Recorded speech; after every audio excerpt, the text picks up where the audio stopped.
Horlama ve uyku apnesi çok değişik sebeplerden, yani multifaktöriyel sebeplerden ortaya çıktığı için tedavisi de sebebe yönelik olmalıdır.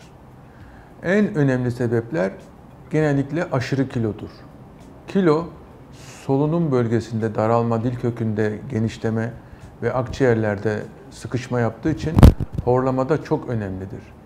Diğer sebepler burun, damak, bademcik, yutak ve gırtlak girişi, dil kökü gibi bölgelerde hangisinde problem görebiliyorsak o bölgenin tedavisi yapılabilir. Apne hastalarının ameliyatla tedavisinin başarısı %50 civarıdır. Ama apnesi olmayan hastaların bu oran, sadece horlaması olan hastaların tedavisindeki bu oran %90'a kadar çıkmaktadır. Kilo vermekle beraber sigara, alkol, uyku düzeni bunlar tedavide çok önemlidir.